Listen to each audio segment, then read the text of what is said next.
నమస్కారం. ఘంటారావానికి స్వాగతం. ముందుగా ప్రధానాంశాలు. దక్షిణ కొరియాలో కొనసాగుతున్న సీఎం పర్యటన. రాష్ట్రంలో పెట్టుబడులకు పలు పరిశ్రమల సుముఖత.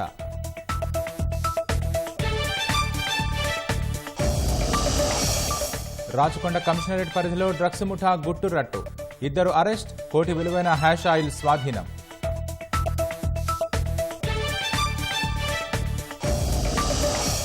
బీహార్లో తొక్కిసలాట ఘటనపై ప్రభుత్వం దిగ్భ్రాంతి. మృతుల కుటుంబాలకు 4 లక్షలు పరిహారం ప్రకటించిన సీఎం.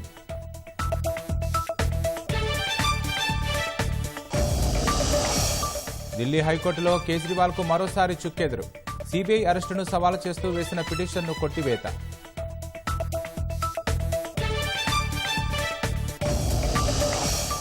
శ్రీనగర్లో రేపరేపలాడిన మువ్వన్నెల పతాకాలు. తిరంగా ర్యాలీలో పాల్గొన్న వేలాది మంది ప్రజలు.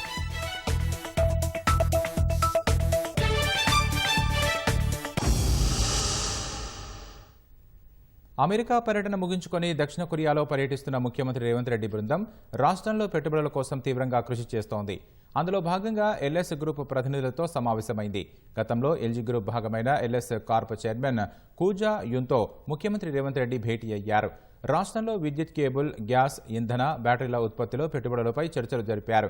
సానుకూలంగా స్పందించిన ఎల్ఎస్ కార్ప్ బృందం త్వరలో రాష్ట్రంలో పర్యటించేందుకు అంగీకరించింది. ఈ సమావేశంలో పరిశ్రమల శాఖ మంత్రి శ్రీధర్ బాబు, ఆ శాఖ ముఖ్య కార్యదర్శి జయేష్ రంజన్ సహా పలువురు ఉన్నతాధికారులు పాల్గొన్నారు.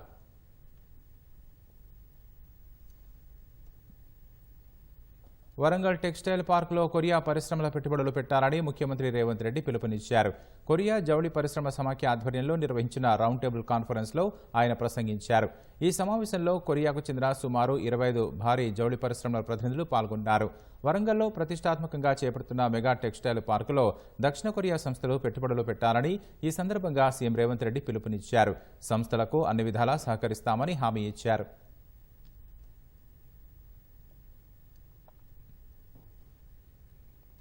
రంగారెడ్డి జిల్లా శంషాబాద్ సాతంరాయి వద్ద పాఠశాల బస్సు ఓ వ్యక్తిని ఢీకొట్టగా అక్కడికక్కడే మృతి చెందాడు. గుర్తు తెలియని వ్యక్తి రోడ్డు దాటుతుండగా బస్సు ఢీకొట్టడంతో బస్సుపైకి ఎగిరిపడి ప్రాణాలు కోల్పోయాడు. ఎయిర్పోర్ట్ పోలీస్ స్టేషన్లో బస్సు డ్రైవర్ లొంగిపోయాడు. వర్షం కారణంగా రహదారి మధ్యలో చెట్ల పొదల్లో నుంచి ఒక్కసారి రోడ్డు మీదకు రావడంతో బస్సు అదుపు తప్పి ఢీకొట్టిందని పోలీసులు తెలిపారు. కేసు నమోదు చేసి దర్యాప్తు చేస్తున్నట్లు పోలీసులు వెల్లడించారు.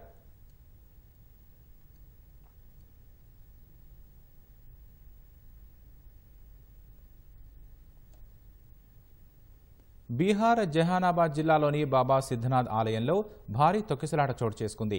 ఈ ఘటనలో 7 మృతి చెందగా 16 మంది గాయపడ్డారు. మగ్దుంపూర్లో బాబా సిద్ధనాథ్ ఆలయంలో కన్వర్ యాత్రికులకు, పూల వ్యాపారులకు మధ్య వాగ్వాదం జరగా అది తొక్కిసలాటకు దారితీసిందని పోలీసులు తెలిపారు. ఈ తొక్కిసలాటలో 6 మహిళలు సహా మొత్తం 7 మరణించినట్లు పోలీసులు వెల్లడించారు. సంఘటనా స్థలాన్ని పరిశీలించిన పోలీసులు క్షతగాత్రులను చికిత్స నిమిత్తం ఆసుపత్రికి తరలించినట్లు చెప్పారు. మృతదేహాలను పోస్టుమార్టం నిమిత్తం తరలించనున్నట్లు వెల్లడించారు. పరిస్థితులు అదుపులోకి వచ్చాయని పోలీసులు వెల్లడించారు. ఈ ఘటనపై స్పందించిన బీహార్ సీఎం నితీష్ కుమార్ విచారం వ్యక్తం చేశారు. మృతుల కుటుంబాలకు ఒక్కొక్కరికి 4 లక్షల రూపాయల ఎక్స్గ్రేషియాను ప్రకటించారు. క్షతగాత్రులకు మెరుగైన వైద్యం అందేలా చూడాలని జిల్లా యంత్రాంగాన్ని సీఎం ఆదేశించారు. 4 లక్షలకు అదనంగా అంత్యక్రియల కోసం మరో 20,000 రూపాయలను అందించనున్నట్లు అధికారులు తెలిపారు. గాయపడిన వారికి 50,000 రూపాయలు ఇవ్వనున్నట్లు వెల్లడించారు.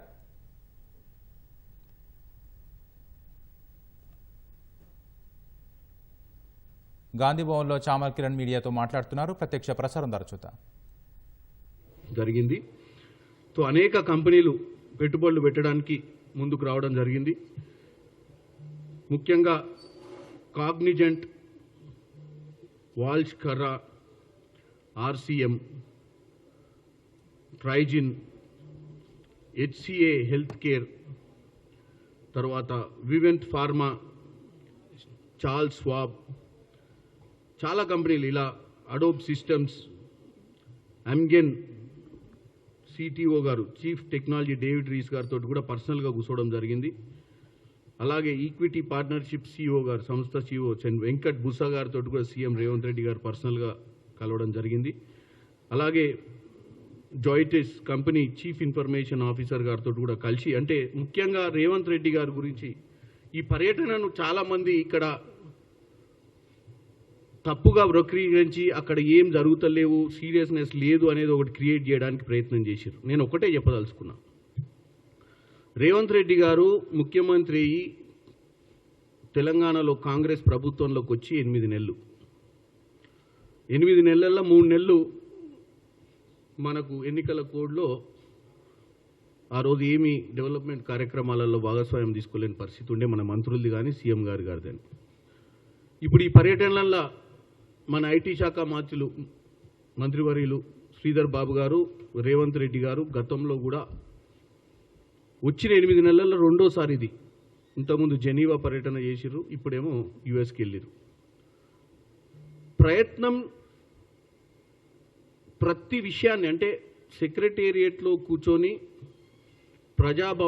ప్రగతి భవన్ని ప్రజాభవన్ మార్చిన రోజు ఎల్బీ నగర్ స్టేడియం నుంచి మొదలుపెట్టినట్టయితే స్వేచ్ఛ అనే ఒక పాలన, అంటే ఒక ముఖ్యమంత్రి వర్యులు 24 గంటలు అందుబాటులో ఉంటాడు. ఎమ్మెల్యేలకు కానీ ప్రజలకు కానీ ఏదైనా సమస్యలు ఉంటే ప్రజలు వచ్చి చెప్పుకునే విధంగా ప్రజా భవన్లో రోజు వాళ్ళ అర్జీలు తీసుకునే విధానం కానీ, సెక్రటేరియట్లో కూడా మంత్రులు 100% మీరు పోతే మంత్రి పర్యటన లేనప్పుడు సెక్రటేరియట్లో కూర్చుంటాడనే విషయాన్ని కానీ మనము ఈ తెలంగాణ వచ్చిన తర్వాత 10 ఏళ్లల్లో మొట్టమొదటిసారి కాంగ్రెస్ ప్రభుత్వం వచ్చినాకనే చూడటం జరిగింది. అదే కాకుండా గత 10 ఏళ్ల పాలనలో చేసిన అప్పులు,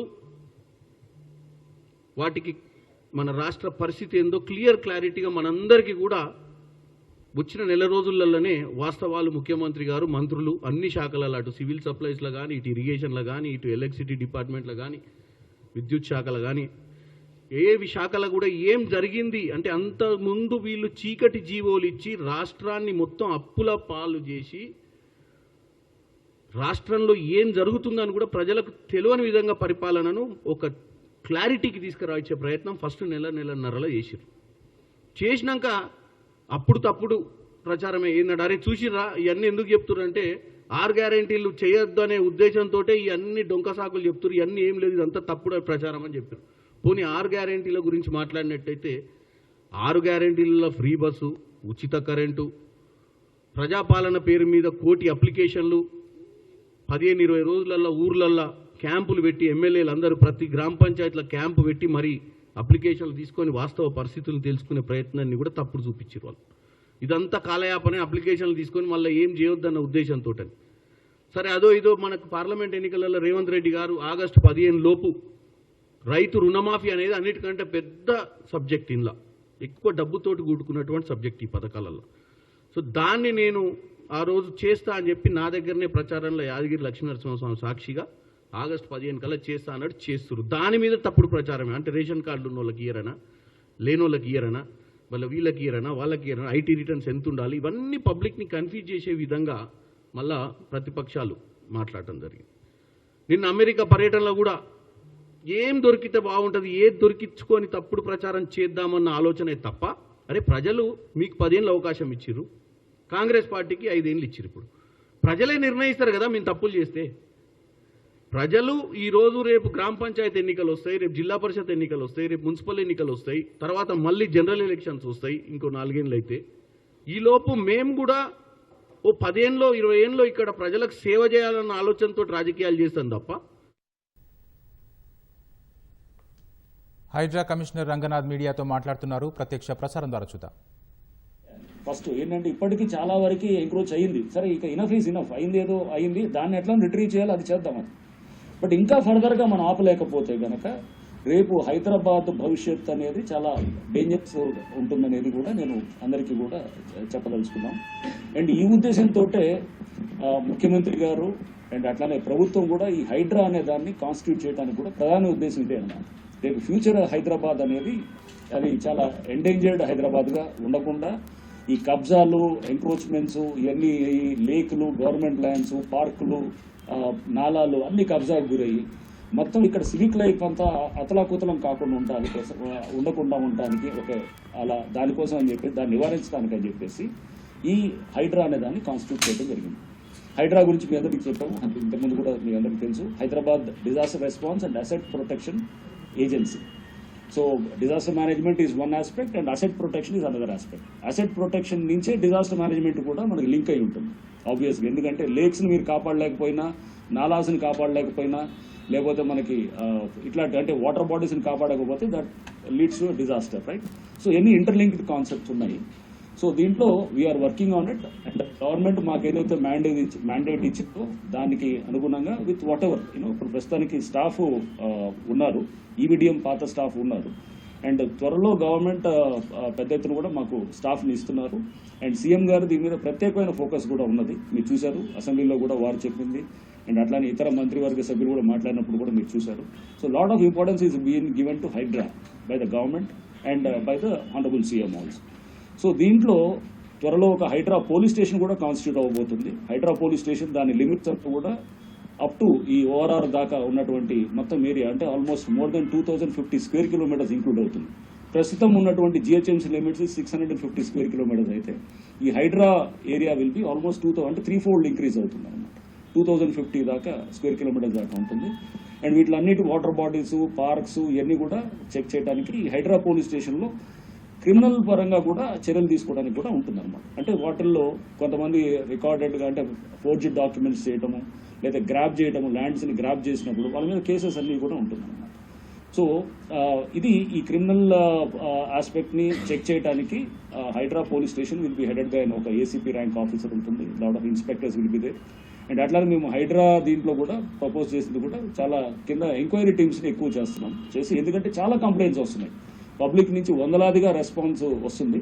సో ఐ ఫైండ్ అది అంటే చాలా response has been very good. అంటే ఎందుకంటే బహుశా ఫీల్డ్ లెవెల్లో మా టీమ్స్ కూడా వాళ్ళు కూడా ఇమీడియట్గా రెస్పాండ్ అయ్యి ఎంక్వైరీ చేయటం, కొన్ని చోట్ల ఇమీడియట్గా స్పందించి యాక్షన్స్ చేయడం కూడా బహుశా పబ్లిక్ దాంతో కూడా ఐ థింక్ వాళ్ళు ముందుకు వస్తున్నట్టు కనబడుతుంది. అండ్ డెఫినెట్గా we'll try to live up to the expectations of the public. మా వైపు నుంచి మేము ఎంతవరకు చేయగలుగుతాం అంతవరకు చేస్తాం. చేసి డెఫినెట్గా ఏంటంటే ఈ చెరువులు ఫర్దర్గా అంటే phase 1లో వాట్ వీఆర్ ప్లానింగ్ ఇస్ దీన్ని కొన్ని ఫేజెస్గా డివైడ్ చేస్తాం. phase 1 ఫర్దర్గా ఆక్రమణలో ఆగాలి అంటే ఫర్దర్ ఎంక్రోచ్మెంట్స్ ముందు ఆగిపోవాలి. అది ఆక్రమణలు ఇంకా మనం జరిగితే కనుక దాన్ని ఇప్పుడు హైడ్రా ఉండి అది ప్రయోజనం లేదు, ఆర్ గవర్నమెంట్ ఇంటెంట్ని మేము ముందుకు తీసుకెళ్ళినట్టు కాదనమాట. సో అందుకోసం first further encroachments have to stop. So that will be the number 1 our goal. Number 2 అంటే phase 2లో ఏం చేస్తాం, ఆల్రెడీ ఎంక్రోచ్ అయినటువంటి ఉన్నాయి ప్లేసెస్. ఆ ఎంక్రోచ్ అయిన ప్లేసెస్లో అంటే లైక్ FTL ఉంటుంది, లేకపోతే బఫర్ జోన్ ఉంటుంది. వీటిలో ఆల్రెడీ ఎంక్రోచ్ అయినటువంటి బిల్డింగ్స్ ఉన్నాయి, స్ట్రక్చర్స్ ఉన్నాయి. దాంట్లో అనాథరైజ్ స్ట్రక్చర్స్ చాలా ఉన్నాయి. అనాథరైజ్ దాని మీద కూడా మేము ఫోకస్ చేస్తాం. కొన్ని ఆథరైజ్ కూడా ఉంటాయి, ఆథరైజ్ స్ట్రక్చర్స్ ఉంటాయి. దాని మీద కూడా మేము చేసే ఆథరైజేషన్ కూడా క్యాన్సిల్ చేసేటట్టు కూడా మేము దాన్ని కూడా చట్టపరంగా చేసేది. phase 2లో అంటే బఫర్ జోన్లో FTLలో వచ్చిన ఆల్రెడీ ఎప్పుడో ఉంటారు, అంటే లాస్ట్ 4-5 ఏళ్ల క్రిందో 10 ఏళ్ల క్రిందో వచ్చి ఇల్లులు కట్టి ఉన్నోళ్ళు అట్లాంటి వాళ్ళు. సో దాన్ని కూడా మనం phase 2లో will focus on those things. phase 3 is you have to revive the lake. ముందు అక్కడ మొత్తం పూర్తి చేసిన కూడా ఆ లేక్ అంతా పూడికలు ఇప్పుడు బెంగళూరులో చేస్తున్నారు, చాలా చోట్ల కూడా చేస్తున్నారు. Revival of the lake also is very important. ఫైనల్గా ఏంటంటే దాన్ని పూడికలను తీసి మొత్తం ఆ లేక్ని మళ్ళా మొత్తం ఎక్కడ వర్షం పడ్డా కానీ కూడా అదే చెరువు ఇప్పుడు ఏదైతే ఇప్పుడు ఈ చెరువులన్నీ పూర్తి చేశారు, దాంట్లో ఇల్లులు వచ్చేసినాయి, అపార్ట్మెంట్స్ వస్తున్నారు, ఎవరికి వాళ్ళు కబ్జాలు చేసుకుంటూ పోవడంతో వర్షం పడితే నీళ్ళు ఎక్కడికి పోవాలి? వర్షం పడితే కనుక నీళ్లు మళ్ళీ అక్కడికే వస్తాయి. మీరు చెరువులు పూర్తి చేశారు కానీ ఆ చుట్టుపక్కల ఉన్న క్యాచ్మెంట్లో ఉన్న గ్రేడియంట్ అంటే నీళ్ళు ఎటు పారాలనే దాన్ని మీరే మేనేజ్ చేయలేరు కదా, అది ఖచ్చితంగా ఇటే వస్తుంది మళ్ళీ. అంటే ఆ చెరువులో ఉన్నటువంటి మళ్ళీ ఆ ప్రాంతానికే ఏదైతే ఇల్లులు కట్టారో అవన్నీ కూడా సబ్మర్జ్ అయ్యే పరిస్థితి ఉంటుందన్నమాట. ఆరు కొన్ని చోట్ల దీంట్లో ఈ సబ్మర్జ్ అయిన ప్రాంతాల్లో మీరు అంటే ఏదైతే కనుక ఈ చెరువుల్లో కొన్ని చోట్ల మీరు ఇది దాన్ని ఫిల్ చేయడంతో కొంత ల్యాండ్స్కేపింగ్ కొంత మారినప్పుడు కాంటూర్ ఇది మారినప్పుడు కొంత వేరే ఏరియాస్ అప్పటిదాకా ఇనండేట్ అవ్వని ఏరియాస్ అప్పటిదాకా సబ్మర్జ్ అవ్వని ఏరియాస్ కొత్తవి కూడా సబ్మర్జ్ అవుతాయి. సో అంటే నువ్వు ఆర్టిఫిషియల్గా నువ్వు అక్కడ కొంత ల్యాండ్స్కేపింగ్ చేయడంతో కొత్త ఏరియాస్ కూడా సబ్మర్జ్ అవ్వడానికి ఉంటుంది. వాటర్ అన్నింటిని కూడా మనం ఒక ఫ్లడ్ లాగా మనకు వచ్చేసి అక్కడ అందరూ కూడా కాలనీస్ అంతా మందికి మునిగిపోవటం, ఆస్తి నష్టం, ప్రాణ నష్టం రావటం, దాంతోపాటు మనకి రకరకాల సమస్యలు కూడా మనకి ట్రాఫిక్ సమస్యలు లేకపోతే క్వాలిటీ ఆఫ్ లైఫ్ దెబ్బతింటాం, ఇవన్నీ కూడా అంటే మొత్తం ఓవరాల్గా అసలు మీరు చూస్తున్నారు సివిక్ లైఫ్ అనేది డిస్టర్బ్ ఎంత అయిందో మనం 2020లో జరిగినటువంటి ఫ్లడ్స్ అనేది మనకు తెలుసు. ప్రధానమైన కారణం దీంట్లో ఏంటంటే ఈ చెరువులన్నింటిని కూడా పునరుద్ధరించాలి. అంటే you have to revive all these lakes. ఈ లేక్ టు లేక్ లింక్ కూడా మనం ఎస్టాబ్లిష్ చేయగలగాలి. లేక్ మళ్ళీ ఇప్పుడు అలుగు పారుతుంది. ఎప్పుడైనా కనుక దానికి చెరువు ఫుల్ ట్యాంక్ లెవెల్ అయిన తర్వాత అలుగు పారుతుంది, అంటే ఇట్ ఓవర్ఫ్లోస్. ఏమవుతుంది, నెక్స్ట్ చెరువుకు పోతుంది. నెక్స్ట్ చెరువుకు పోయేది ఆ నాలా ద్వారా కనెక్ట్ అయి ఉంటుంది, ఒక చిన్న వాగు ద్వారా కనెక్ట్ అయి ఉంటుంది. ఆ వాగులు కూడా పూర్తి చేసినటువంటి పరిస్థితులు ఉన్నాయన్నమాట. అంటే ఇప్పుడు నాలాస్ కూడా పూర్తి చేసినారు, దాన్ని కూడా మొత్తం లేవు. అంటే ఒక చెరువు ఓవర్ఫ్లో అయితే కనుక అది పోవడానికి దారి కూడా లేదన్నమాట. ఆ పరిస్థితులు చాలా చోట్ల కూడా ఉన్నాయి. సో అందుకోసం ఎన్నింటిని కూడా మన రివైవ్లో ఎన్నింటిలో కూడా ఈ ఫేజెస్లో మనం గ్రాడ్యువల్గా we have to do this. అంటే ఒక చెరువు నుంచి ఇంకో చెరువుకు కూడా వాటర్ వెళ్ళే విధంగా ఇది అద్భుతంగా మన గొలుసుకట్టు చెరువులు అంటాం. ఈ గొలుసుకట్టు చెరువుల్లో అది ఎప్పటి నుంచో మనకి హిస్టారికల్గా వచ్చినటువంటి దీన్ని మొత్తం మన హ్యూమన్ ఇంటర్వెన్షన్ తోటి మొత్తం డిస్టర్బ్ చేసి అతలాకుతలం చేసి మొత్తం కూడా ఇప్పుడు ఈ పరిస్థితులు చిన్న వర్షానికే కూడా హైదరాబాద్లో మనం ట్రాఫిక్ అస్తవ్యస్తం అయిపోతుంది, లేకపోతే లోతట్టు ప్రాంతాలన్నీ సబ్మర్జ్ అవుతున్నాయి అంటే కనుక కారణం జనాలందరూ కూడా ఏది ప్రభుత్వాలని వ్యవస్థల్ని తిప్పితే కాదు, మనందరూ కూడా బాధ్యత ఉంటుందన్నమాట. ముందు మనం ఎఫ్టీఎల్లో బఫర్ జోన్లో అసలు కొనకూడదు, ప్రాపర్టీస్ కొనకూడదు. ఎవరన్నా కొంటుంటే కూడా అది తప్పకుండా అది రేపు ఏంటంటే ముందు వాళ్ళకి ఇబ్బందికరంగా ఉంటుంది. మేము అందుకోసమే చెప్పాము కూడా, దయచేసి వీటిల్లో ఎవరు కన్స్ట్రక్షన్ చేస్తుంటే ఇమీడియట్గా ముందు మాకు మెసేజ్ మాకు ఇవ్వండి, మేము కూలగొడతాం, తప్పకుండా డెమాలిష్ చేస్తాం. కొత్తగా వచ్చే స్ట్రక్చర్స్ ఏదున్నా కానీ కూడా ఫస్ట్ ఫేజ్ 1 అని చెప్పాను కదా, ఫర్దర్గా రానివ్వకుండా ఉండడానికి వాటి మీద నిర్దాక్షిణ్యంగా వ్యవహరిస్తాం. Will be very very ruthless on the constructions which are coming up in FTL and ఇది బఫర్ జోన్.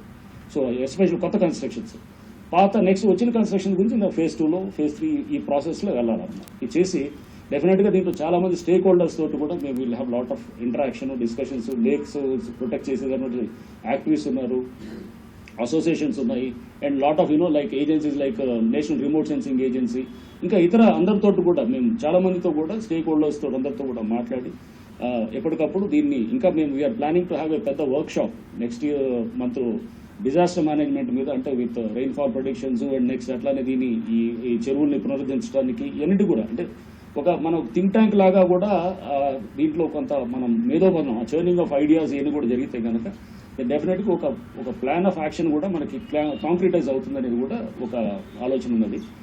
బట్ ఏదైనా కానీ కూడా ఇప్పుడు చెరువుల్ని మనం కాపాడుకోవడం అనేది నెంబర్ 1. నెంబర్ 2 నాలాలని కూడా కాపాడుకోవాలి. నాలాలు కూడా చాలా పెద్ద ఎత్తున కూడా దాన్ని మొత్తం ఆక్రమితమని. పార్క్స్ కూడా చూస్తే కనుక చాలా పెద్ద ఎత్తున కూడా మేము రాగానే ఫస్ట్ డైరీ మీకు చూశారు అక్కడ నార్నే గోకుల్ అని ఆయన he was trying to occupy that lotus point పక్కన ఉన్నటువంటి పార్క్ని. సో అట్లానే అప్పుడు దాన్ని వెంటనే మేము వీ కుడ్ రెసిస్టెన్స్ స్టాప్ చేయగలిగాము. తర్వాత మిథిలా కాలనీ వాళ్ళు బంజారా హిల్స్లో వాళ్ళు కూడా వాళ్ళ పక్కన ఉన్నటువంటి బస్తీ వాళ్ళు they trying to intrude in to this. So చేసినప్పుడు దాన్ని కూడా మేము అక్కడ ఇమీడియట్గా వీ కుడ్ స్టాప్. అండ్ దాని ఫెన్సింగ్ కూడా మిథిలా కాలనీ వాళ్ళు కూడా వాళ్ళే అంటే ఫెన్సింగ్ వాళ్ళతో ఎందుకు వేపిస్తామంటే కాలనీ అసోసియేషన్ వాళ్ళతోటి మనం మళ్ళీ ఈ ప్రాసెస్ ఈ టెండర్ ఇవన్నీ పోయి లేట్ అయ్యే లోపల మళ్ళీ ఫర్దర్ ఎంక్రోచ్మెంట్స్ రాకూడదు. అక్కడ కాలనీ వాళ్ళే ముందుకు వస్తారు.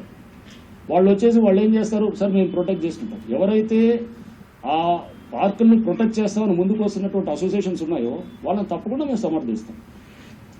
ఎవరైతే ఎంక్రోచ్ చేయాలని చూస్తున్నారో వాళ్ళని డెఫినెట్గా వాళ్ళని చెక్ చేయడానికి లీగల్గా చెక్ చేయడానికి చూస్తాం. Same thing happened in Nandagiri హిల్స్లో కూడా అది పార్క్ ఏరియా ఉంది. అది కూడా మీకు చూపిస్తాం పీపీటీలో ఎట్లా ఉంది పార్క్ అనేది. అది పార్క్ ఏరియా, దాన్ని వీఆర్ ట్రైంగ్ టు సెక్యూర్. అక్కడ Nandagiri Hills cooperative society, Nandagiri Hills సొసైటీకి అక్కడ ఉన్న బస్తీకి we are not in to those things. వాళ్ళ సంబంధం మాకు సంబంధం లేదు.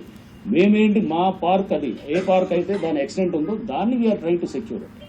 ఎస్, నందగిరి హిల్స్ వాళ్ళు అక్కడ వాళ్ళ హెల్ప్ ఎట్లా తీసుకున్నాం, మిథిలా కాలనీలో తీసుకున్నట్టే ఇతర కాలనీస్లో తీసుకున్నట్టే వాళ్ళని ఫెన్సింగ్ వేయడానికి వరకే తీసుకుంటాం. కానీ వాళ్ళని ఎంక్రోచ్ అయితే కనుక వాళ్ళని ఎందుకు ఊరుకుంటాం, వాళ్ళని ఎవరిని ఊరుకోం. అది ఏంటంటే we are trying to secure that land. Securing of the ల్యాండ్లో చాలా చోట్ల కూడా మేము we are taking the help of the local public. వాళ్ళు ముందుకు వస్తున్నారు చాలామంది. సో అట్లా భాగంగా చేసింది ఇది కూడా. సో అంతేగాని నందగిరి హిల్స్ వాళ్ళకి వాళ్ళకేదో ప్రత్యేకమైన అనుబంధం ఉందని మొన్న ఎక్కడో చూసినప్పుడు నవ్వాలో ఎడవాలో అర్థం కాలేదు. సరే ఓకే, ఇవన్నీ మాటలు వస్తుంటాయి ఇవన్నీ చేసినప్పుడు. బట్ చెప్పాలనుకుంది ఏంటంటే we'll take the support of the local public definitely.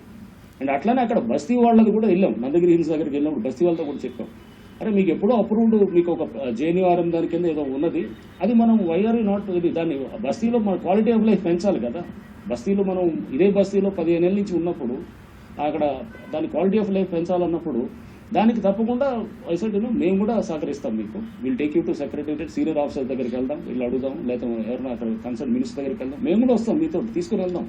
You want see that మీ క్వాలిటీ ఆఫ్ లైఫ్, మీ జీవితాలు బాగుపడాలనే దాంట్లో మేము కూడా ఉంటాం అన్నమాట. ఇట్స్ నాట్ దట్ ఏదో అక్కడ ఎవరికో నందగిరి హిల్స్ సొసైటీ వాళ్ళకి ఏదో వాళ్ళతో మేము కుమ్మక్కయ్యి వీళ్ళని మేమెందుకు వెళ్తాం ఇట్లా వాటిల్లో. Will never do all those things. అట్లాంటివి జరగదు. మేమంటాం మీ ఇద్దరి మధ్యలో పంచాయతీ మీది వేరు. We want our land to be protected. Park is that is a government asset. That's a government public asset అన్నమాట. It's not any Nandagiri Hills వాళ్ళకి సంబంధించింది కాదు, ఈ బస్తీ వాళ్ళకి కాదు. It's a public asset. Public అసెట్ని ప్రొటెక్ట్ చేయడానికి మేము చూస్తాం. So that is regarding Nandagiri Hills. ఇట్లా రకరకాల మనకి చందానగర్లో కూడా నిన్న we have gone for demolitions. దాన్ని కూడా అది ఆ డిమాలిషన్స్లో కూడా వెరీ దాంట్లో ఇంట్రెస్టింగ్ ఏంటంటే అది యాక్చువల్గా అసలు పర్మిషన్ మన దీంట్లో ఇచ్చారు, బఫర్ జోన్లో ఇచ్చారు. బఫర్ జోన్లో ఇచ్చినప్పుడు పర్మిషన్ మీద ఇరిగేషన్ వాళ్ళు they have lodged a complaint. ఏమని ఇచ్చారు వాళ్ళు, they have given a complaint on 6th March. ఏమని ఇచ్చారు, మీరు బఫర్ జోన్లో పర్మిషన్ ఇచ్చారు అని చెప్పేసి దాన్ని క్యాన్సిల్ చేయమని చెప్పి అడిగారు. 6th March of 2024. ఈ పర్మిషన్ ఇచ్చింది బఫర్ జోన్లో వాజ్ లాస్ట్ ఇయర్. సో దాన్ని క్యాన్సిల్ చేయమని అంటే May 23rd ఈ ఇయర్లో 2024లో a notice, show cause notice was issued by the deputy commissioner అక్కడ చందానగర్ కన్సర్న్ ఇచ్చి తర్వాత they made a demolition attempt. ఒక 2-3 రోజుల తర్వాత వాళ్ళు అక్కడ హోల్స్ పెట్టారు సీలింగ్కి, అది పైన స్లాబులకి హోల్స్ పెడతారు కదా, పెట్టి చేశారు. డిమాలిషన్ అటెంప్ట్ కూడా జరిగింది మేలో. అయిన తర్వాత కూడా అంటే అతను ఓసీ కూడా మార్చిలో తెచ్చుకున్నాడు. ఏది బిల్డింగ్ కాకముందే కూడా అక్కడ ఉన్నటువంటి డెవలపర్ ఓసీ కూడా వచ్చింది. అంటే దానికి లిఫ్ట్ లేదు, డోర్లు ఇప్పటికీ డోర్లు లేవు, ఇప్పటికీ లిఫ్ట్ లేదు, అయినా కానీ ఓసీ వచ్చింది. ఓసీ ఎప్పుడు ఇస్తారు, ఒక రోజు ముందు వెళ్ళే ముందు ఆక్యుపెన్సీ ముందు ఇస్తారు. బట్ అతను మార్చిలోనే వచ్చిందన్నమాట. ఆయన తర్వాత సరే they made an attempt of demolition చేయాలని చూశారు. చూసిన తర్వాత అది సరే మళ్ళీ ఆగింది. అతను ఎక్కడ కోర్టుకు పోలేదు, ఏం లేదు, ఏం జరగలేదు. మళ్ళీ ఇప్పుడు మీ మేడ్ ఏ డిమాలిషన్. బఫర్ జోన్లో how can you do a construction and నీకు ఇచ్చింది పర్మిషన్ ఒక లెవెల్ అయితే కనుక దాని మీద ఇంకో అంతస్తులు ఎక్కువ వేసినారు, వేసి ఇష్టం అనమాట. అంటే మీరు ఇష్టారాజ్యంగా చేస్తుంటే కనుక డెఫినెట్గా HYDRAA will be definitely they will not. HYDRAA అనేది ఏజెన్సీ పెట్టింది అందుకోసం. ఇట్లాంటి వాటిలందరి మీద ఖచ్చితంగా యాక్షన్ తీసుకోవడానికి ఉంటుంది. సో దీన్ని చేసేటప్పుడు మేము వీఆర్ ఫీల్డ్ లెవెల్లో యాక్షన్ అనేది ఖచ్చితంగా హైడ్రా అనేది will concentrate, will try to show results on the ground. Public నుంచి అక్కడికక్కడ మనకి స్పాట్లో అర్థమైపోద్ది ఏంటి ఇది ఎక్కడ ఆక్రమణ, ఏంటి ఇది దీంట్లో ఏం జరిగిందని అర్థమైనప్పుడు దాంట్లో మనం కొన్ని ఫాలో అవ్వాల్సిన లీగల్ ప్రాసెస్ ఉంటే కనుక ఉంటుంది. కొన్ని చోట్ల అవసరం కూడా ఉండదు అనమాట. మీకు క్లియర్గా ఉన్న చోట్ల ఆల్రెడీ ఇక్కడ షోకాస్ నోటీసులు ఇచ్చారు, ఆల్రెడీ డిమాలిషన్ ఉంటుంది, మళ్ళీ ఇంకా నోటీసులు ఎందుకు ఇస్తారు, ఆల్రెడీ అన్నీ జరిగినాయి కదా.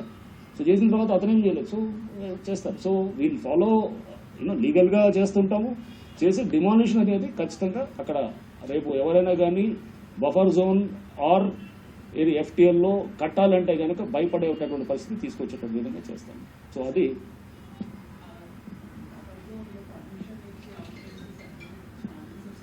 Yes exactly. So that also ఎంక్వైరీలో అది కూడా ఉంటుంది. వాళ్ళ మీద కూడా చేసి we'll make an vigilance enquiry on to that and we'll submit to the government also. ఇవన్నీ ఉంటుంది. Officers everywhere wherever they have given permissions and ఇట్లా ఏది నెగ్లిజెంట్గా కానీ ఆర్ ఇదే some connivance or whatever or ఏదున్నా కానీ కూడా so we'll make an enquiry on such officers చేసి గవర్నమెంట్కి కూడా వీల్ సబ్మిట్ రిపోర్ట్. అండ్ రేపు పోలీస్ స్టేషన్ వస్తే కనుక they might be booked under we might prosecute them criminally also. అది కూడా ఉంటుంది.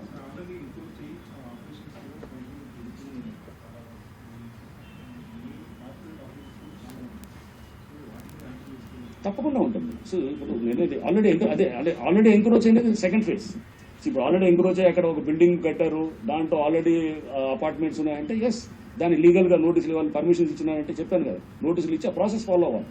దాన్ని ఇందాక చెప్పాను, ఫేజ్ 2లో అనాథరైజ్ వేరు, ఆథరైజ్ వేరు. అనాథరైజ్ ఉన్నదాన్ని స్టేట్కి వెళ్ళిపోవచ్చు, ఆథరైజ్ దానికి we have to follow the process. అది కూడా చేస్తాం. అది చేసి ఏదో నీ నాలా మీద వచ్చింది నీ బిల్డింగ్, దానికి లీగల్ నోటీసులు ఇవ్వటం ఏం చేయాల్సి వస్తుంది, ప్రాసెస్ ఉంటుంది, ఖచ్చితంగా ఫాలో అవ్వాల్సి వస్తుంది.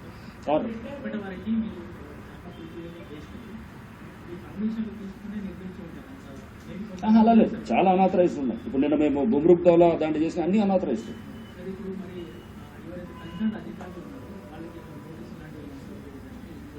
వాళ్ళని అదే నోటీసులు కాదు, వాళ్ళని తీసుకున్నాము, వాళ్ళ మీద ఖచ్చితంగా యాక్షన్ తీసుకోవడానికి we are recommending to the government.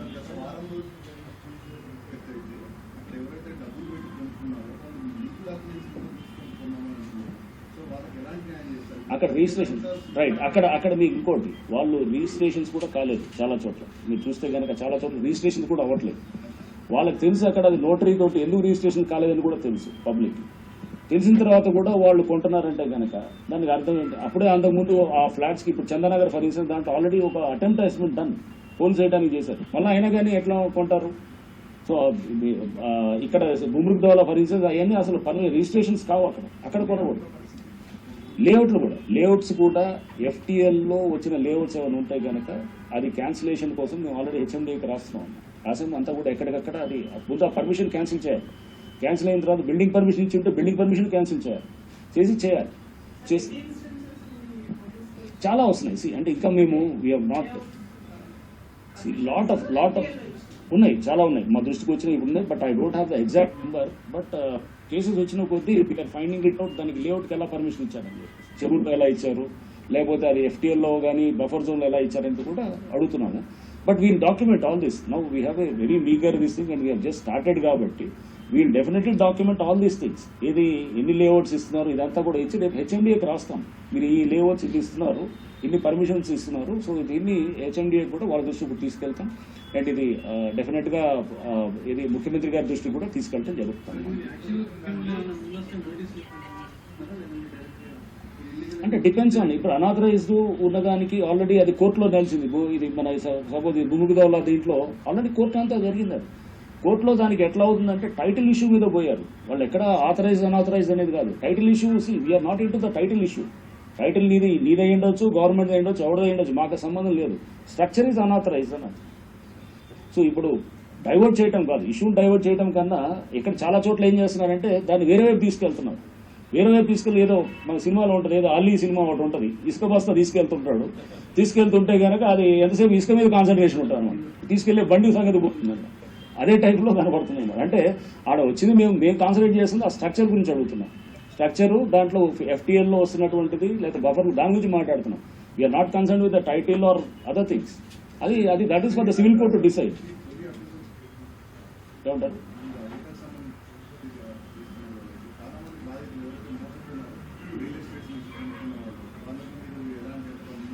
దానికి మేం కాదు, దానికి వాళ్ళు let them go on the వాళ్ళు వెళ్ళి అప్రోచ్ అవుతారు. ఇప్పుడు మేము ఫర్దర్గా అనుకుని చెప్పింది ఎవరన్నా కనుక ఎఫ్టీఎల్లో కడుతున్నారు లేదనేది అంటే మీరు తెలుసుకోకపోతే మా హెడ్ ఆఫీస్ కూడా తీసుకురావచ్చు. మేము త్వరలో వెబ్సైట్లో కూడా పెడతాం. So we are working on other agencies వెబ్సైట్లో తీసుకొచ్చి ఎఫ్టీఎల్ ఎక్కడ దాకా ఉంది, బఫర్ ఎక్కడ దాకా ఉంది, గూగుల్ దీంట్లో మనం పెడితే గూగుల్ అయితే అర్థమవుతుంటుంది వాళ్ళకి. సో ఆర్ లేకపోతే ఇంకా దాన్ని ఇంకా స్ట్రీమ్లైన్ చేస్తూ వాళ్ళు అక్కడ నించున్న చోట వాళ్ళకి అక్కడ కనుక జస్ట్ వాళ్ళు వెళ్ళి దీంట్లో యాక్సెస్ అయితే కనుక you are in buffer zone, you are in అలా తయారు చేసేటువంటిది కూడా చేస్తాం. సో దీన్ని కూడా మన ఎన్ఆర్ఎస్సీ వాళ్ళ దగ్గర కూడా డిస్కషన్ అయింది. అయినా పబ్లిక్ అర్థం కావాలి, రేపు మేము మోసపోతున్నాము అనేటటువంటిది ముందే మనం వాళ్ళు పసిగడితే కనుక వాళ్ళు మోసపోరు. అది చేయడానికి కూడా చేస్తాం.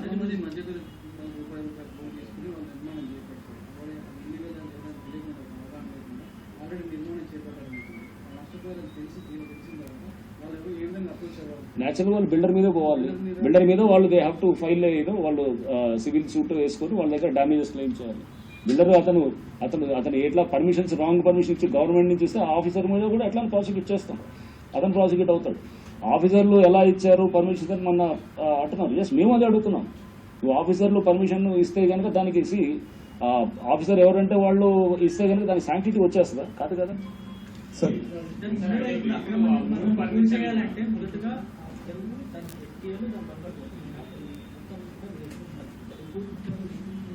ఉన్నది, అన్నిటికీ ఉన్నాయి, మా దగ్గర ఉన్నది కదా. బఫర్ జోన్ ఉన్నది, అది ఎఫ్టీఎల్ ఉన్నది, ఇవన్నీ ప్రిలిమినరీ నోటిఫికేషన్స్ అయినాయి ఉన్నాయి. కొన్ని చాలా వాటిల్లో ఫైనల్ నోటిఫికేషన్స్ కూడా అయినాయి. మీకు అక్కడ తెలిసిపోతుంది అనమాట. నేను ఇప్పుడు చెప్తుంది అదే, మీకు దాదాపు 61% దాకా మొత్తం ష్రింక్ అయినట్టు కనబడుతుంది.